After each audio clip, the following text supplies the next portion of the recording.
this place. That's how we start this episode. Just Duvaling it up, you know. All right. Yeah. Hey, welcome to this AFC South show. I'm the host of the channel. With me, as always, my resident co-hosts, Isaiah. You may recognize him from Third and Teal. Please make sure to go over and support Isaiah along with Eric and Trevor's efforts on Third and Teal.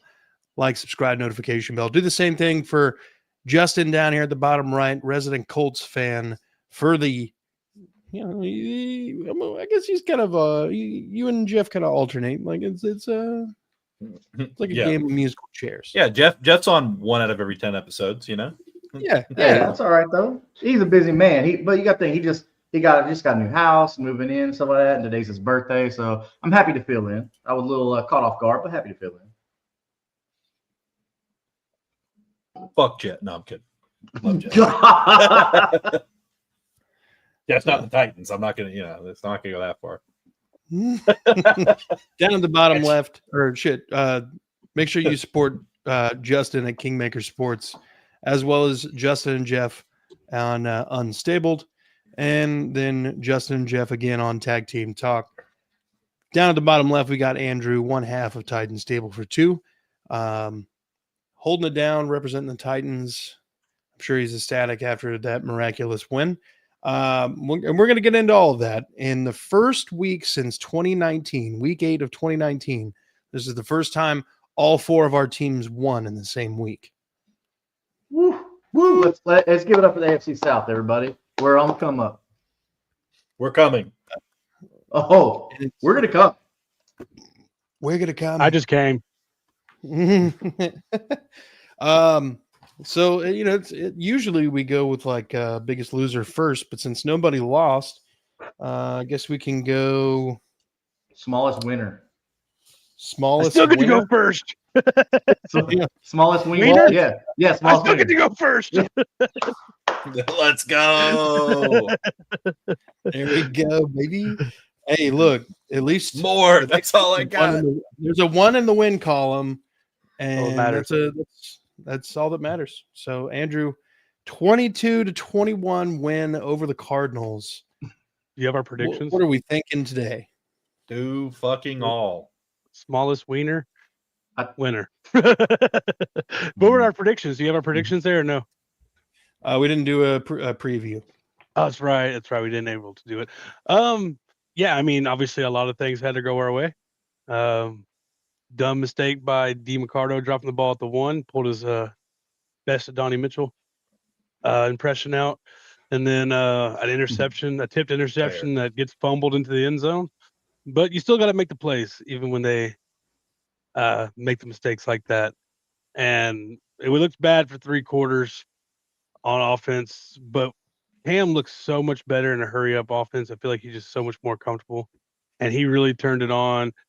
Gunner and Chig, both the tight ends, turned it on. Calvin learned how to catch this week, so hopefully he can keep doing that. Because those 3 drives that led to points really is what you've been hoping the offense kind of looked like all year. The offensive line has looked better the last 2 weeks. I think we've given up a total of 4 sacks. Now, the Cardinals obviously don't have any elite pass rushers, but we gave up 2 sacks to the Texans, too. So, offensive line's coming, but you're open. J.C. Latham comes back for the next week. And Cedric Gray has looked amazing so far this season. He won that starting job, especially the last few weeks. I think he has close to 40 tackles the last 2 weeks. 30 to 40, but he's like 3rd, I think, in the league in tackles, or top 5. Jeff Simmons is playing at a depoy level football. I mean, I'm not saying he was like the outright winner, because I think Devin Lloyd's been playing amazing and stuff too. But Jeffrey Simmons is like, without Tavondre Sweat out there, without even an above average pass rusher out there with him, he leads the league in pressures, hurries, and sacks for interior defensive linemen. And like, he's playing out of his mind. And if we were any better, he'd be getting a lot more recognition. He's playing at all pro level right now. Show of hands, who actually believed that the Titans had it in them to pull that out? Okay. Show of hands. How many people believe that the football gods had to intervene for most of that comeback to happen? I mean, it is the Cardinals. That's a little disrespectful. I mean, yeah, If it man, but was you're like football trying to gods- dig a hole at us right now, man. We won the game. I'm not You trying play to win the game. Jeez. the interception turned fumble turned touchdown for Tyler Lockett is the craziest series of events I've ever yeah. seen on the road to a comeback victory. That's literally We all. still had to jump That on the and ball, Jericho- though. It's like Do my what? dad always said: you can't come on their back if you're not behind, or something like that. I don't really. Not gonna It's on those lines. Oh, I mean, Somebody it's like quote whether it's a college or NFL, one of these players always does the drop the ball before the end zone for some reason. We just got lucky that it was against us this time. Quietly, Chinray DK is leading the NFL, I think, in all-purpose yards because he's been such a good returner this year. You know, he had another electrifying return. He had about one a game. A couple have been called back. A couple have gone for touchdowns. That got called back, but he's lighting up the return game too. that. Yeah. But I mean, yeah, a lot of things had to go away, but you still had to make the plays when you had the chance. Because I mean, Absolutely. you still drove down there and got the. No, I'm saying talking to you. I'm just saying in general. Like, yeah, a lot of things went our way, but you still had to, some of them passes from Cam in the fourth quarter were just amazing. Yeah, that deep shot was at Calvin. Calvin, the one to Gunner in the corner, right on the 1 yard line, that was gorgeous. Yeah. So, coming off his worst game, I think, against the Texans, to probably his best finish, at least, because it did look kind of rough in the first. Some more drop passes. You're hoping that it sparks something. I mean, I'm saying like, hey, we're gonna go 13-4 or anything like that, but we got an easier game. The Raiders are horrible. We'll get into that later this week, but hopefully, everybody can be a little pumped up and have a little more confidence going into this next game. Because we might have been ass last week, but we a little less ass this week. Let's see. We got some comments real quick before we get to everybody else chiming in about the Titans. That's about the Chiefs. Yeah, he's right though. That was crazy. I'm not sure which one he's talking to. Probably me.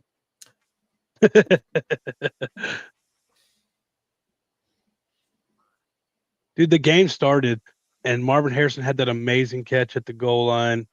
Everything. I was like, oh, that was the thing with the coach is so overblown. Anybody who's ever played football and has like made a mistake has been hit in their chest pad by the coach. And no, it doesn't hurt. Like, and for him to get, no, I'm sorry, go ahead. No, I was done. I was just saying that was ridiculous. Marvin Harrison, though, like he had 4 catches for 98 yards. I think most of that was like in the first quarter. I don't know why. I think Snead started guarding. This is Snead's best game to date for sure. I think he played really well last week, other than the one catch he gave up to Nico. But Marvin Harrison at first, he had like 3 catches in like the first 2 drives, and I was like, oh, this is about to be a career day for Marvin Harrison. But then we ended up shutting him down. Like the defense didn't get all that. The defense didn't give up a point in the second half. So I'll take that all day. Yeah. Oh yeah. Justin, you got anything about these Titans? No, I mean, I like the fact that Gunnar Helm's getting more involvement. I'd like to see that trend continue. Just because I think he's going to be one of your better offensive weapons. I know Chigakonkwo is still like your tight end 1 and all that stuff like that, but why not get both guys involved and just center your offense, run double tight situation? I mean, we see it's successful on other teams. I just think cater your offense to the players that you have. Mm-hmm. You have 2 good tight ends. I think you should be using them because that's going to take off a lot of pressure on your running game. Mm-hmm. And it's going to make the defense adjust. It's like, okay, we got 2 legit threats at tight end. all right, now we have to play more evenly. We can't just overload one section. They ran more 12 personnel this game by far than they have all season. And I think a lot of that might have been scheme, but I think they're wanting to get Gunner more involved and get Chim more involved on offense, because Gunner is such a reliable target. He did drop one, but he's a reliable guy. He can go up there and get it too. And Chim's so athletic. They're gonna try to find ways to get him the ball. Cam missed him on a deep shot. He had his guy beat, and Cam just overthrew him in the first quarter. Hopefully they can get some more practice in, because I think Chim was running with the twos. Most of them probably didn't get as much time to work as some of the other receivers. But I doubt that Chim, Ellick, Gunner, like, these are the players that are going to be here for a while. We need to start building a foundation with these guys right now. Yeah. Isaiah, did you already went in on this? No, I haven't. I mean, good win. Okay. Carry on. Appreciate it. Take it as you can. It's the NFL. Yeah, I mean, it's like I said after the Texans-Jags game, when Mike was trying to downplay it. It's when you get beat a lot, like you get beat in most games that you play, you'll take any win you can get. I mean, like, that's the thing, is they're not going to get any better if they don't go out there and play. And I do think that the comments from Jeffrey Simmons before the game were valid about the Cam Ward stuff in the press conference. I know there was a little bit there, but I don't think that's anything really to look into. But I know everybody probably saw that. It's just they went out there as a team and they won as a team.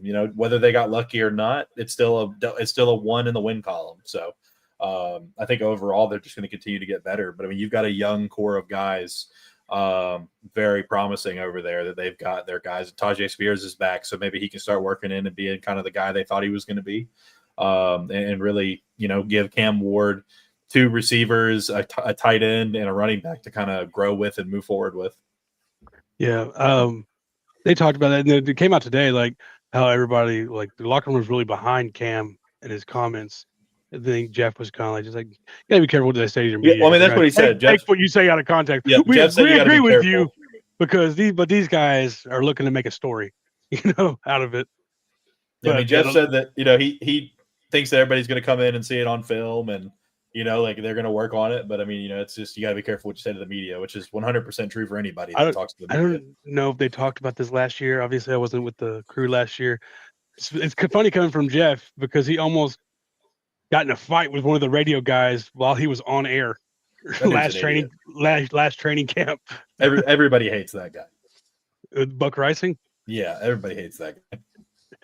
Y'all know about Buck Rising? I didn't know y'all knew about him. Yeah, we know. Especially after the Jeff situation, everybody knows. And then he got on and tweet right after the play with the interception and the fumble. Clear interception, clear fumble. He was like, Titans fans don't ever need to say the refs on their side. He was obviously down. Everybody was like, this isn't college, dude. He never got touched. I was like, people were like, oh, Trevor Lawrence should have been marked down because he went to the ground with the ball and he's a quarterback. It's like, no, idiot. He got tripped by his own player. Yeah. You're allowed to fall down and get back up. It doesn't change because you. This isn't college. Like, yeah. No. He plays the antagonist to Titans fans for sure. Oh, yeah. For no reason. It's because he's from Indiana. He's not really even a Titans fan. Yeah, he's not. I think it was mutually assured destruction in that trade, Brandon. All right. Well, the next game, as far as margin of victory goes, would technically be the Jags-Chiefs game. And I know we got a bunch of Jags fans in the chat already, so I know that probably makes them pretty ecstatic. 31-28 Monday Night Football victory for Duval over Kansas City. Isaiah, let's hear it. Yeah, I feel like I should be going last. I feel like, in the grand scheme of things, it's the biggest win of the week. But I understand we're going by points. Come on, Justin. Come on. Who'd y'all play? Put up a 40 burger and then talk. Who'd you play? The worst team in football? Didn't you? Okay. What are we talking about? You can't in one sentence say, "Oh, every win counts in the NFL," and then say, "Oh, it's the worst team in football." Like, bro, bottom of the barrel is still in the barrel. Yeah, I understand that, but you can when we're talking about football. We're talking about sports. Still the best players in the world. A win is a win. I never said y'all's win wasn't a win. I just said that You're like, But you try to acting like- undermine it. You're acting like, y'all it went wasn't against an the Chiefs. NFL win. Yeah, Hey, we went against the it Chiefs counts on on the Monday Night record. Football. It Yeah, counts on the record. I never said it didn't, did I? So let's not put Bro, words in people's y'all mouths. went out there and did well. Like, yeah, we beat I a didn't good team. I didn't say it wasn't awesome. Yeah, it's okay. But anyways, Isaiah and Colts fans, name a better battle going on. They just Y'all don't can't even see handle it. half It's of all it. right. Y'all don't see half of it. Yeah, Get in the it's group way chat. worse than the chat. Isaiah's always going after these Colts. Me and Jeff have been enemies since day one. We love each other, so it doesn't matter. Yeah, you're frenemies. But we anyways, so Jacksonville took care of business in Duval. You know, those refs, I don't think if we lost that game, I don't know if they'd have got back to their car in one piece. It's funny because, like, you know, you watch football, right? And people are like, how can you say the refs are for the Chiefs? They had 12 penalties to Jacksonville's 4. It's not always about the penalties that are called and how many. It's about what penalties are or aren't called, what flags are picked up, and when and where they happen. The one on the goal line, people can argue all day long that he wasn't more than a yard from the ball, whatever. You still can't make intentional contact with a player, even if you're inside of 1 yard. You can make incidental contact on a rub route or something like that. But let's say whatever it wasn't. Okay, cool. It's 1 touchdown. Then later in the game, they mug Parker Washington in broad daylight. And then they just get a pick off of it. The refs are like, we're not going to throw that. And then the rules expert comes on and says, yeah, 100% out of 100% of the time, that's a PI. That should have been called. That's egregious. When you have the rules expert saying egregious, that's pretty bad. But strength of schedule, Jags are really getting the hard games out early. We've really got an easy back half of the season. The only reason it is not as easy as it was is because the Colts have come out and surprised us this year. But we'll get into that as the year goes on. But Bro, I think both our teams are pretty surprised right now. No, I'm saying like at the first we were like, we'll get at least 1 win against the Colts because we play them at home, and that's just how it always goes. But this year it's like now that we've actually played some games, I'm like, damn, like who's gonna win those games? Like high flying offense or just like stonewall defense right now? Like we'll see. It's going to be interesting. But anyways, the Chiefs, Patrick Mahomes, he tried real hard, but it wasn't good enough. You know, it's a good time when you beat the Chiefs for the first time in eight contests. That's the Monday Night Football. We never really get those, so that was cool to have too.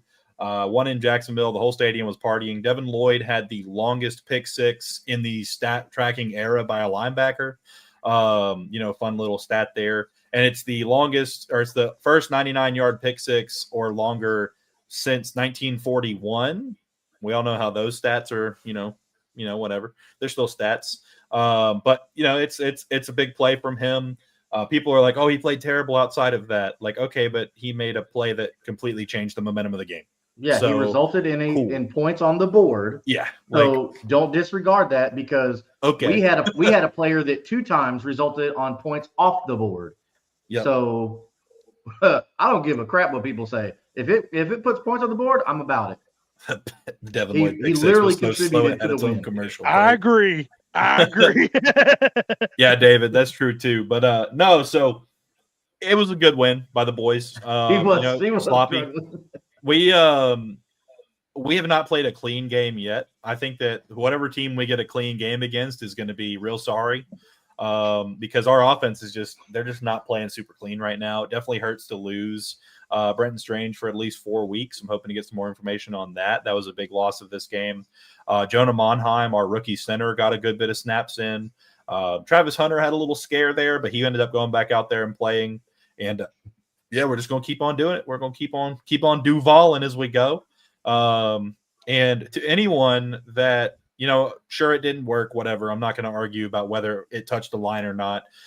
For anyone trying to call the Trevor Lawrence reach play the tush push, that's called the Duval dunk. Let's call it the right thing if we're going to call it what we call it. Okay. It's not a tush push. It's not some gay stuff up there with the brotherly love, the brotherly shove up there in Philly. It's the Duval dunk. But anyways, hip injury. That's never good. It was a non-contact hip injury. So that's never a good thing. So hopefully he'll be all right, but he is going on IR, so he's away for at least 4 weeks. Overall, though, I'm happy. We won. We're 4-1. I don't think a lot of people thought we would be here right now. I don't know that we thought we would necessarily be here right now. Lawrence Leap, I feel like Duval Dunk is better just because we yelled. Duval Dunk sounds badass. It makes more sense. But anyways, I will say, we can contemplate, say whatever. I mean, we're one bad call in the Kansas City game away from being 5-0 right now. But I don't think that's going to stop any momentum or stop anything. We're 4-1. We'll just keep on doing what we're doing. The defense is playing out of its mind. That was the first week since week 1 that we haven't had 3 turnovers or more. But we still got a pick 6 out of Devin Lloyd, who's currently, I think, the front runner for Defensive Player of the Year. So we'll see. I mean, he's having a great season. Hopefully he can keep it up. Hopefully we pay him as soon as possible so that we don't have to make him the highest paid linebacker in the NFL after the season, whenever if he wins the award. Did a Madden cover on Eric Murray? No, he didn't, because he just did a hurdle. He didn't reverse spin hurdle, whatever the fuck Saquon, that alien, did. And then he got lit the fuck up after he hit the ground. So not quite. But that's really it. We won. We're 4-1. Gonna keep moving on. Hopefully we can win some more games and play some meaningful football after December. Yeah, it don't matter how you win. I mean, just win, baby. Just got to get there. Just like Al Davis said, just win, baby. I mean, I think y'all did pretty good. Beating Patrick Mahomes and the Chiefs, that's a statement right there. I mean, that's telling the league, hey, Jacksonville needs to be taken seriously right now. Yeah. Yeah. So, and maybe people will finally believe me when I say Trevor Lawrence is a good quarterback. Man, that throw to Brian Thomas Jr. down the sideline on the last drive. Perfect. Chef's kiss. Yeah, he can't throw deep, but then he does that. And game was on the line. Yep. He wanted. Boy put a ponytail up, tighten it up, put his hair up, and square up. I don't like that. I don't like that at all. That was awful. Why? I hate what I just heard. He has pretty hair. Yeah, that was one of the gayest football statements I've ever heard in my entire life. He has girl hair. What do you expect me to? The dude should put his hair in a ponytail, hair up, and whatever the fuck Glenn Powell said on the Manning Cast last night that if he was still in college, one of his NIL deals would be Pantene Pro V. I mean, we're gonna sit here and act like there haven't been some great hairs throughout the NFL. Lots of guys with long curly hair. And Troy Polamalu's still doing Head and Shoulders. Exactly. He had girl hair. Nobody made fun of him. He had epic hair. Not like anybody could rock that. I don't care what side of the binary you're on. Okay, ain't nobody in this chat rocking that hair. No. I mean, no. Let's not say anybody, because I know I sure couldn't. I couldn't.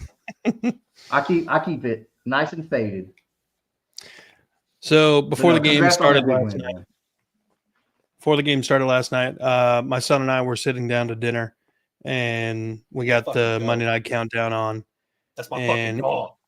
He literally he knows nothing about football, but he heard the guys say the Chiefs and the Jaguars are playing tonight. And he dead ass, unprovoked, just looks at me and goes, "The Jaguars are going to win tonight." And I'm like, "Oh yeah, you think so?" He's like, "Yeah, I know so." I was like, "Okay." So. All right, I'm going to record you now. Okay. Say it again. Yeah, literally.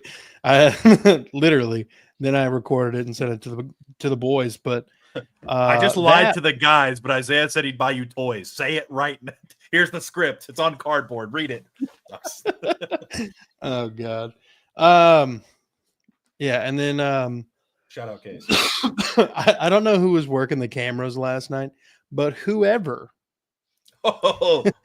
was on Trevor Lawrence picking his nose like 3 different times. Oh my God. How? Why you gotta do that man like that? Last night. Hey, bro, listen. That humidity will get you down there, dog. You got to clean that nose out. He's got to make room for more smelling salts. Hey, nobody out there can act like they ain't cleared one out a couple times, man. Stop. Y'all, they gotta get off my boy Trevor Lawrence, man. I'm just saying, not you. I'm just saying the people out there dogging him. Like, man, get off that man. My buddy's mom tagged me in it, and she was like, "Oh, what?" Like she said something. I was like, "He was digging for gold, and he fucking found it." Okay, he fucking found it. Know what else? He found the fucking end zone, baby, twice. Bro, hey, that last effort by Trevor Lawrence, dude, that's a dog, man. One of the he could have just stayed down and accepted defeat, and he said no. He tried to get back up. The grass tried to pull him down, but my man Trevor Lawrence said no. Gets up, fights for it, reaches out, touchdown. Jaguars beat the Chiefs.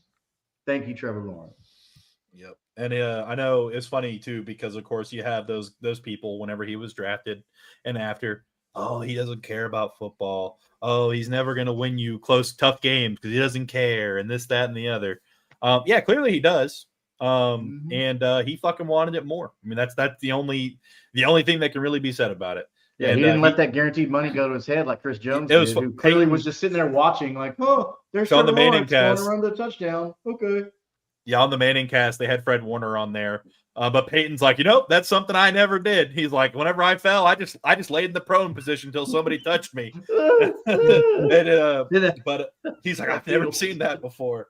Then Fred Warner was like on that last drive, and like even a couple other times, like Fred Warner was really giving Trevor his props, and that's some high praise coming from probably the best linebacker in football, I mean future Hall of Famer. So it was kind of cool to see that in live. But yeah, I mean can't say enough about Trevor Lawrence's commitment to trying to win games for the Jaguars. Truth. Had a 7-second 40. Yeah, it seemed like this game was a really good game. It was like just like two quarterbacks that were really just trying to put their team on their back. I gained a lot of respect for Trevor Lawrence watching this game. Is he a good quarterback? I don't know, but he gained my respect. Like he was leading the league in picks or something. I don't know. Not picks. That's Geno Smith for sure. Yeah, Geno's fucking terrible, dude. Geno got a lot of. No, I'm just messing around though. But yeah, like legit respect though. Like he was doing everything he could. The amount of sacks he escaped and picked up yardage, first downs.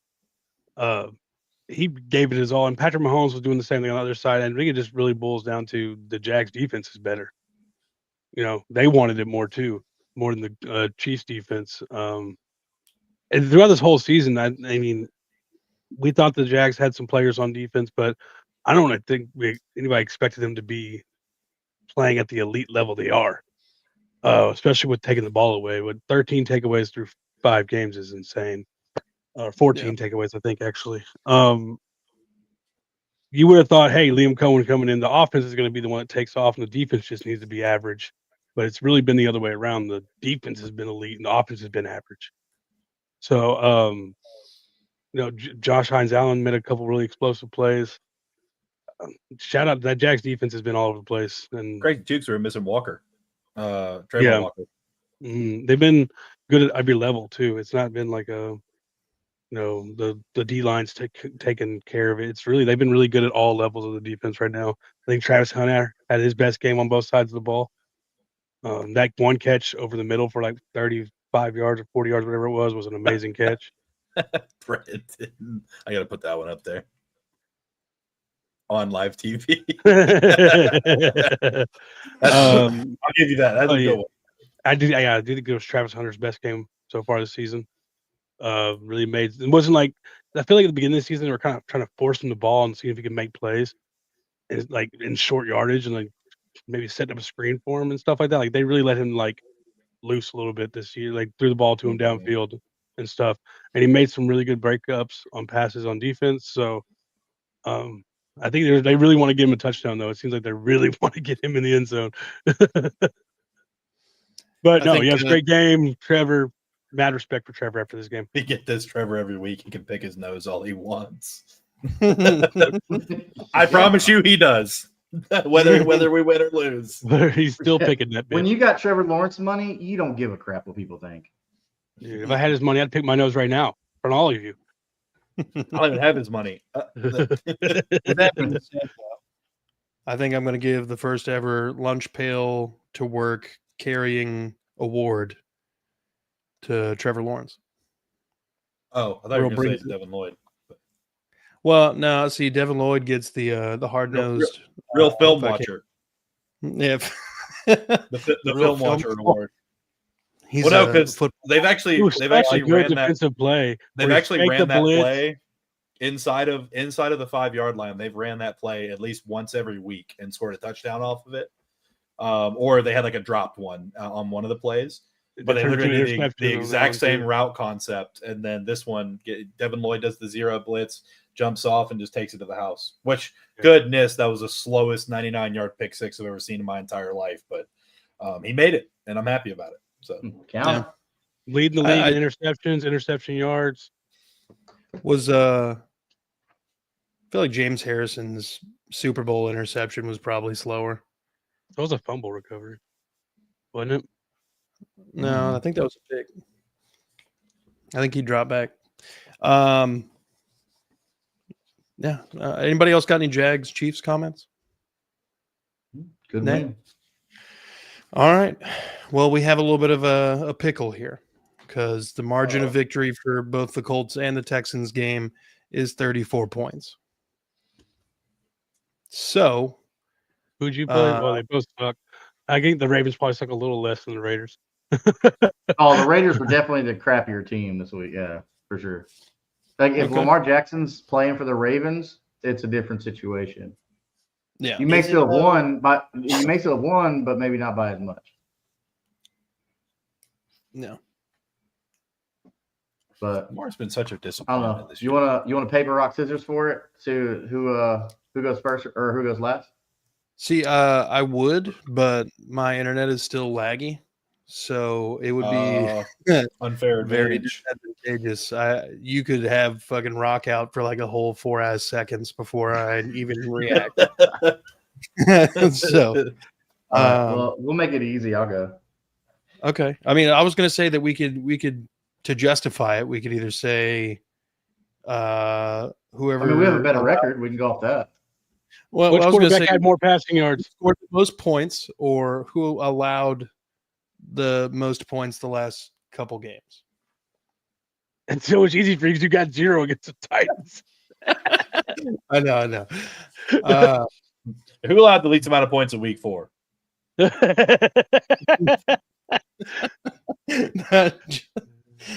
a tough one.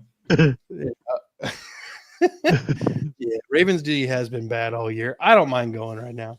And I feel like that's probably the better Jesus case. Christ, make out or fucking talk. Oh my God. I'm just kidding. You're good. I'm outburst. I apologize for my outvoiced. Look, this is a very beat up Ravens team who should in no way, situation, or form ever be competitive, except for when Lamar is in the game. He is the X factor that makes this entire offense go. And Andrew. dude, he's dying over here. He's turning violet. He's fucking Violet, you're turning violet. big Boondocks fan, huh? Yeah. This is a game that you wanted to come in and beat up on a bad team that's really hurt, and you didn't want it to be close. You kind of wanted to show signs of like good team versus bad team rather than playing down to the competition. And I think that's exactly what the Texans did. They came in and immediately drove down the field and put a score on the board. The first opening drive touchdown of the year, and then really never looked back. They swallowed up Derrick Henry, and just didn't let him get anything going. I think he had 15 carries for 33 yards. He had a touchdown, which he fought for every inch on. And I don't think there was a revenge game aspect of it, Brandon. And I know that a lot of the Texans guys still have a lot of the Texans guys still have a bad taste in their mouth from Christmas. But Pause. Hey, yo. Hey, yo. Hey, Peter. Peter. Anyway, Stroud looked hyper efficient, 85% completion percentage. He was throwing the ball downfield across the middle of the field. The pressure percentage was a lot better. He was only actually pressured on 22% of his dropbacks, which is, again, a new season low. He was sacked twice. There were some things you still got to clean up along the offensive line, a couple untouched rushers. But Chubb looked good. Chubb looked like he had burst on his touchdown run, able to pull away a little bit. Woody Marks is developing into quite the third down back. He didn't get a lot of targets or anything, but he was lighting people up in the pass blocking department.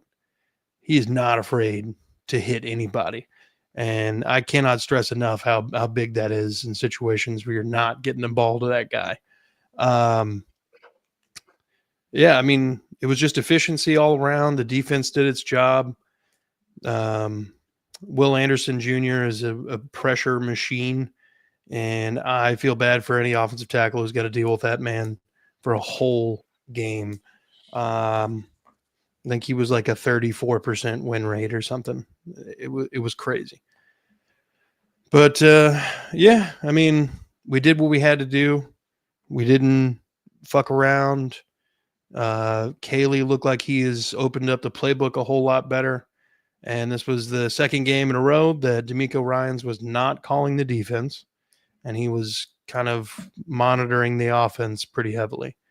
So I'm hoping that after the bye week, we can get back to normal, but, we'll see where it goes from here. 44-10 was not necessarily what I was expecting. I was expecting somewhere in the neighborhood of like 28-0, honestly. I was hoping for 2 back-to-back shutouts, but that opening drive field goal kind of shit the bed on that one. So, you guys got anything?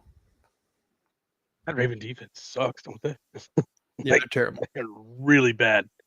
What are the chances Harbaugh gets fired? When you put I that don't in know. that, I think you give him the benefit of the doubt because of the injuries. They've always had that. They've never been this bad before while having this many injuries. Well, I mean, true. And they made the playoffs with Tyler Huntley. They need to go back and get Tyler Huntley. He's still out there. He can run the offense on their a little team. more. Why is he not playing? I don't know. They thought Cooper Rush gave him a better shot. I always go for the guy who's similar to the guy who already runs the offense. Yeah, you would think it makes some sense. Indianapolis. But no, I mean, really bottled up Derrick Henry, and who's notoriously known for going off against the Texans too. Yeah, and he hadn't really had an opportunity to do that since D'Amico took over. We shut him down last game against us when he was a Titan, and he didn't really do much against us with the Ravens last year. I think Derrick Henry actually since D'Amico's come here, Derrick Henry averages like 3 yards a carry on the Texans defense. Less than that Sunday, but it was weird to see this Ravens defense, man.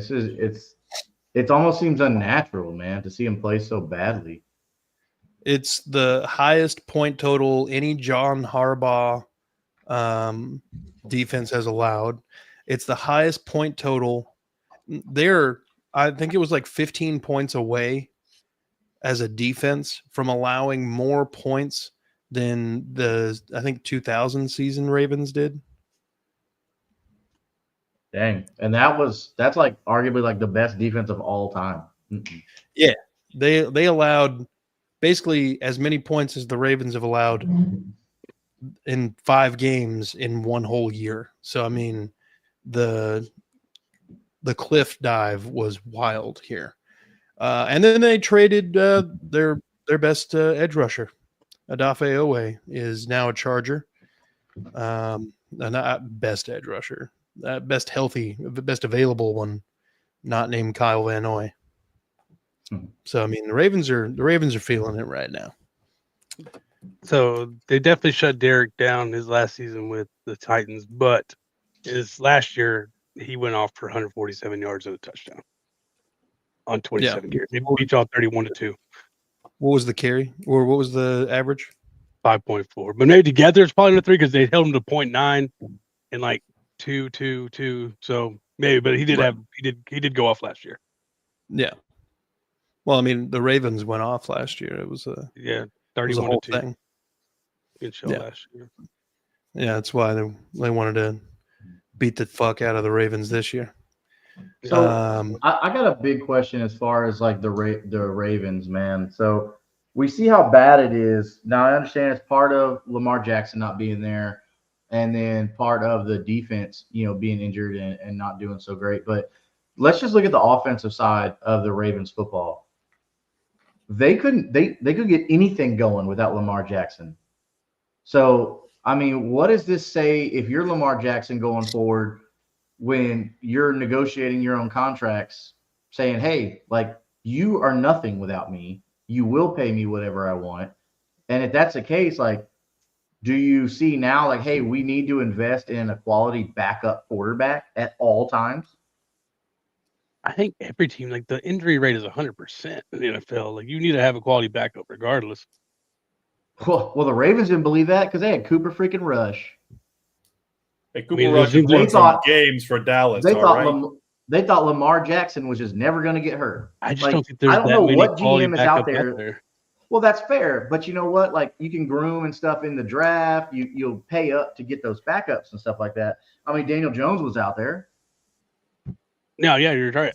Right? I mean, so, but I'm not saying this could be an outlier, right? I'm not saying like compare Daniel Jones to every free agent quarterback.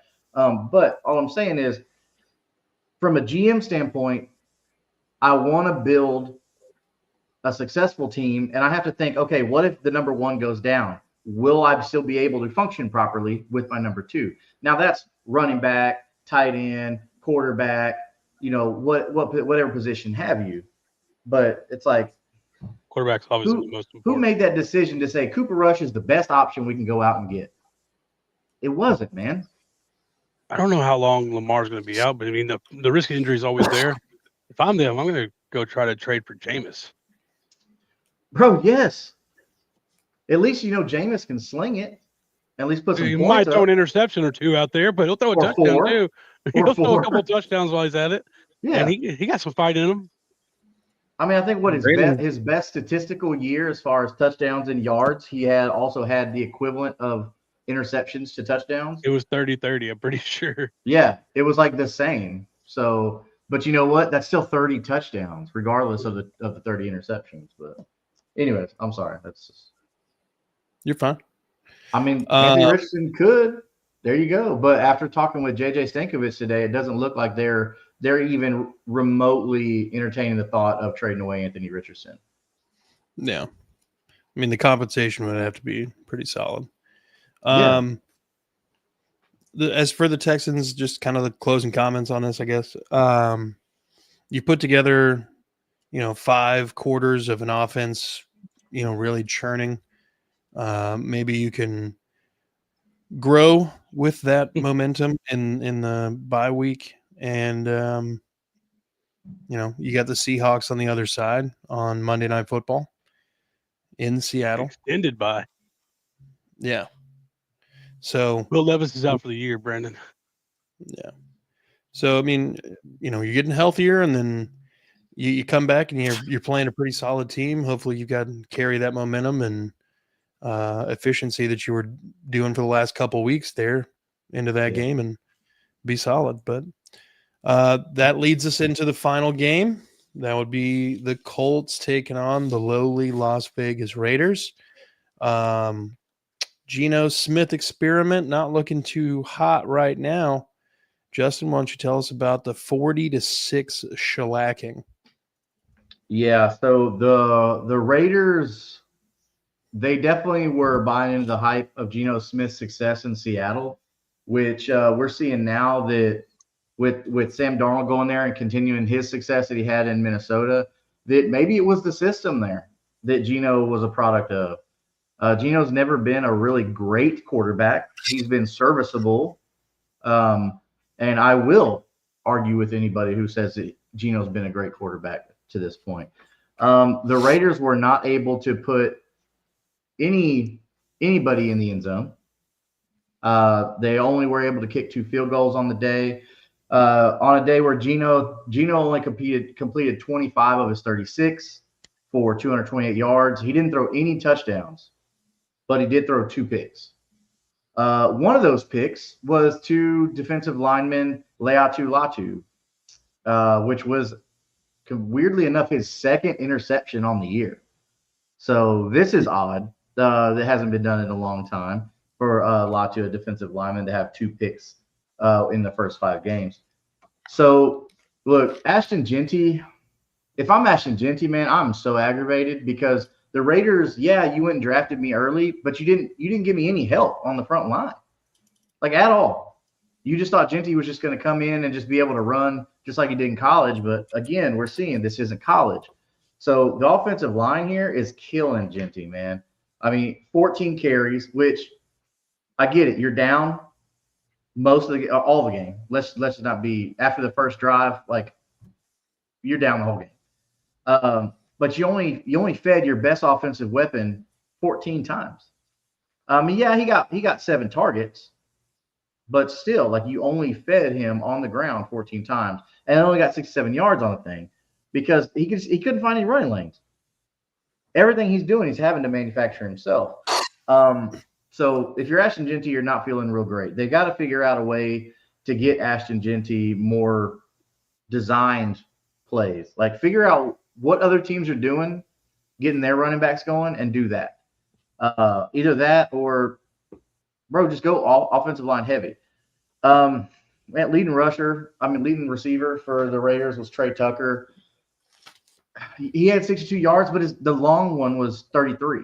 So half of it came on 1 reception. So you can't really count that so much. There's kind of like a differential when you look at those numbers.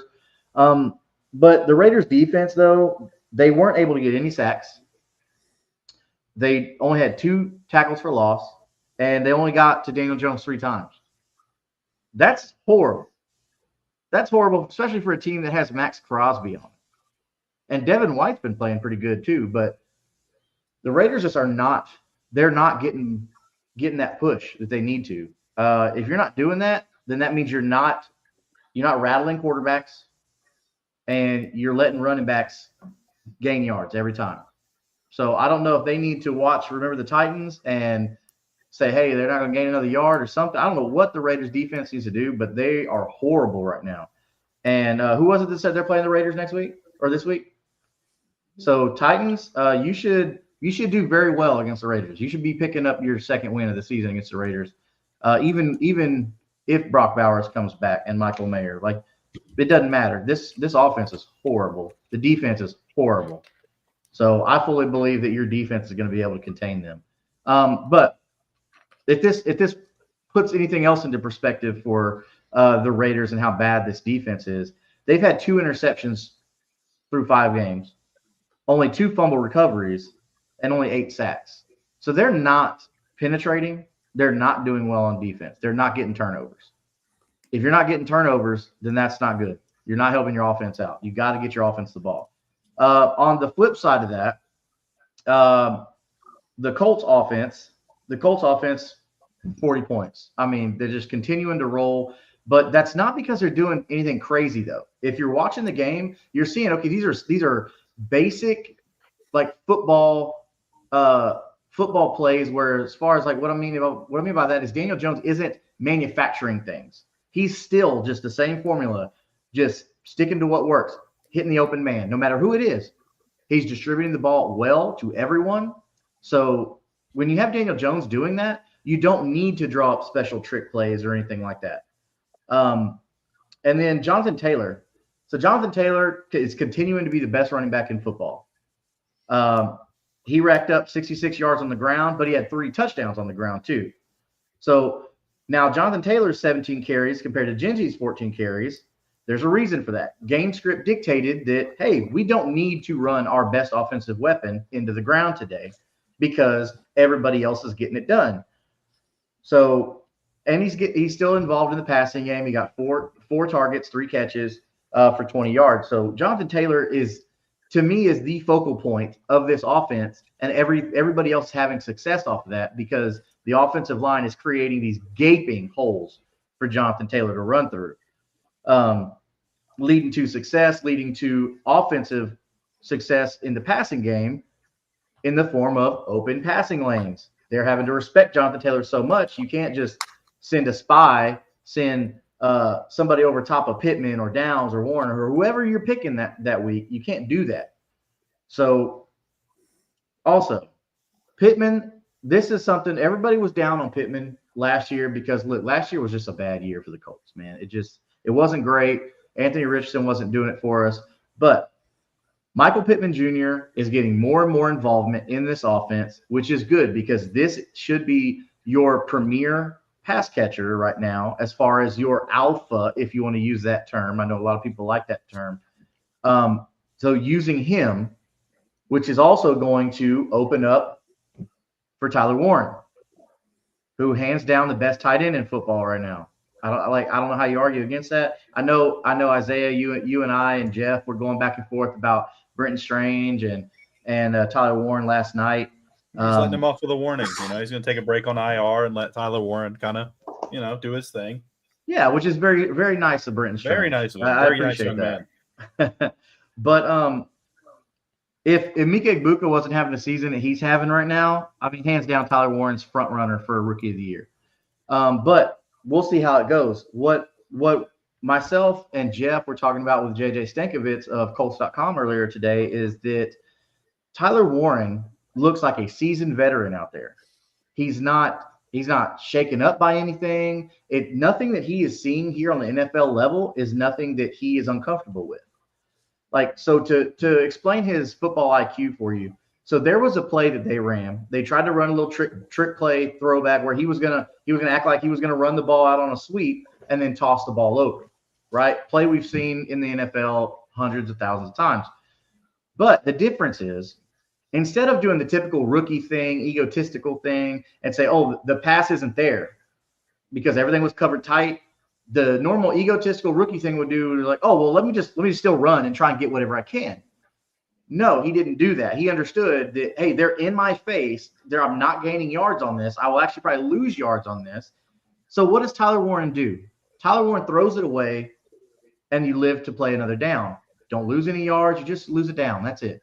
So to me, that shows me that not only is Tyler Warren very, very intelligent when it comes to the game, he's also very mature in what he's doing.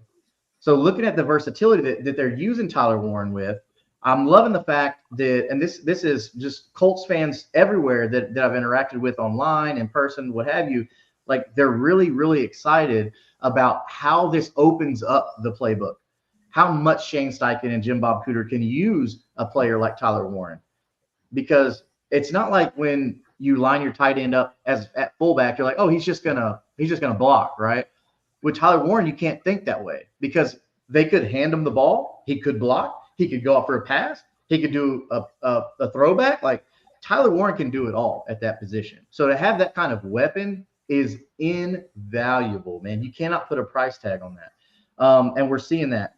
So the Colts defense, let's take a look at how they fared up against the Raiders offense, who just can't get anything going to save their life. Colts defense had 4 sacks on the day, which was 38 yards negative for Geno Smith on those sacks. So that's a good amount of yards on sacks. So that's good. 6 tackle for losses on the day. So, and then 5 QB hits. Okay. So that's 9 opportunities right there, just between the sacks and the QB hits, where the Colts defense could negatively impact the play as far as yards go. All right. So, and they ended up getting 2 interceptions on the day that we mentioned earlier. One of them, Leatu Latu. So that tells me that the Colts defense is able to just do whatever they wanted to at will against the Raiders offense. Like they had no answer for Lou Anarumo's defense. Lou Anarumo is using the talent that he has around him, because we all know the Colts secondary is riddled with injuries so badly. So much so that like we're actively looking to sign someone, and we did today. But we're looking to actively sign someone. And dude, I think you probably need to bring in a couple more people just as depth at this point. So Lou Anarumo is doing things with this defense that we're not accustomed to with Gus Bradley in the past. With Gus Bradley, we had just plain vanilla. I mean, it was just old. Let's line up in the 3-4-4-3 and just that's it, right? So something that Jeff and I talked with JJ Stankovic today is that how Lou Anarumo is being able to not just use these players in their positions. He's using these players and using them as athletes, using them as the premier athletes that they are. Because this isn't back in like the 70s and 80s where you say, oh, well, he's a defensive end. And you've just got this, like, he's got kind of this belly. He's like an out of shape middle linebacker, right? Where he's not fast or anything like that. Not today. Not today. Your defensive end or your edge rusher, whatever you want to call him, like that dude is a premier athlete. That dude's probably running like a 4.7 to 4.9 40 with an extreme vertical. I mean, this guy is what safeties used to be, except he's just beefier. So Lou Anarumo is using that to his advantage. He's not sitting there saying like, oh, well, Buckner's only a defensive tackle or Latu's only a defensive end. Like, no, he's saying, okay, Latu, I want you to go back in coverage now because you are a premier athlete in the world, not just in the game, but in the world, man. Like the best players, the best athletes in the world are in the NFL. And this is the new normal right now for Indianapolis fans when they're watching their defense. I mean, you really don't know what the defense is going to do because Lou Anarumo is showing you so many covers and schemes and cover-ups. I mean, so man, this just was all around win. But it leads me to believe though, like, man, does Pete Carroll just not have it anymore? Because let's face it, like Pete Carroll's not young. Like he's very, very old. I forget how old he is now, but I think he's in his 70s, isn't he? He's 73. Yeah. Yeah. So, I mean, he really has nothing to prove. Like he's already one of the greatest college coaches of all time with his stint just at USC alone. But they have a lot of things to work on here. They definitely need to figure out what's going on with Geno Smith, if he's going to be the answer for them the rest of their season.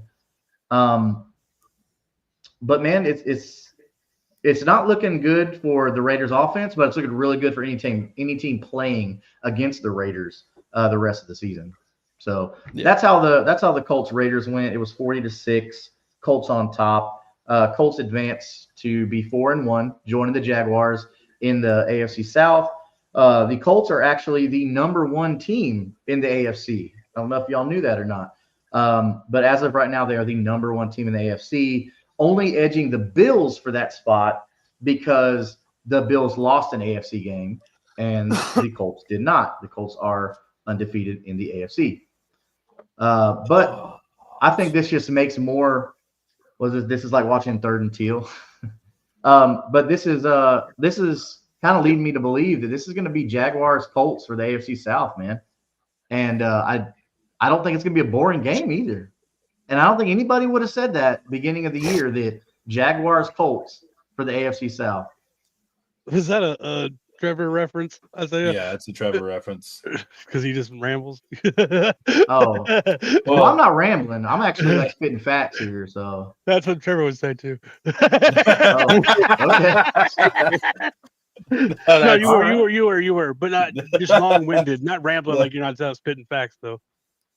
Well, after being on today with two you had a lot guys, of information in there. Yeah, I feel like I'm trying to like present it in a like kind of a professional way. Maybe I'll chill out. You're fighting in court, bro. We're just dude. chilling. Yeah, you're good, dude. Really, just a really clean game by the Colts. Nothing really like just pops from the screen.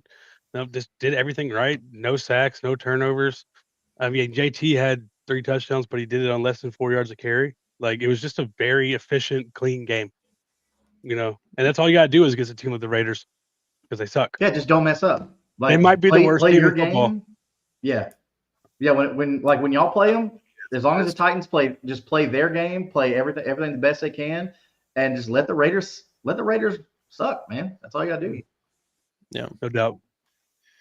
Yeah, Colts just avoid beating business. the Titans. Yeah, and you'll be fine. Colts handled business the same way the Texans handled business against the Ravens. You're playing a bad team. Don't let it be competitive. Just put the distance between you and coast to the end. And oh yeah, a flawless effort by the Colts today, or not today, but on Sunday. And 4-1. I would say that the Colts are the surprise of the division. The Jaguars, I expected the Jaguars to be better, like not like better than what they are currently, but like better than what they had been. Take a step forward. Yes. Yeah, Texans were by far the favorite in the AFC South coming into the season. Yeah. It's so crazy how early it is in the season. Like us and the Colts are one or two injuries away from like the Texans just taking the lead because they get hot at the right time. Like that's the hard part about being or the Week 5. Titans. No, absolutely not. Okay. There's no chance. But yeah, no, I love the confidence. I love the confidence. Yeah, I mean, there very well could be, and I think there will be 2 teams to make the playoffs at least from this division. Because the big thing is it's not about how you get hot, it's about when you get hot. So if the Colts and Jags keep this momentum and our only losses are really to each other and maybe one other team, besides we've already lost to the Bengals, but you know what I mean. Like we could get 3-4 losses on the season, and then the Texans can get hot and get up to that 10-11 win threshold. There could be a chance that multiple teams, or if 2 or 3 teams make it to the playoffs. Yeah. Because a lot of other divisions are cannibalizing right now. So yeah, well, we thought the AFC North was going to put out 3, but Joe Burrow and Lamar got hurt, and now the Browns can't win a game because their offense can't move the ball. So the Steelers quarterbacks on the roster. Exactly. Then you got Steelers and Father Time Aaron Rodgers. They're probably going to be the lone playoff maker in that division. You've got the AFC West, which is cannibalizing the hell out of each other, and the Chargers are kind of falling apart. The Chiefs are not. Like I said earlier in the year, the Chargers were pretenders, man. Like they came out so hot, and they do it every year. They come out so hot. Justin Herbert fools you with his 6'6" stature, his rocket arm, his huge cock, and his hot girlfriend. Beautiful smile. Then he just falls apart. Great personality. Describe him again. Really big, massive personality. Massive. Spitting like a phone cord.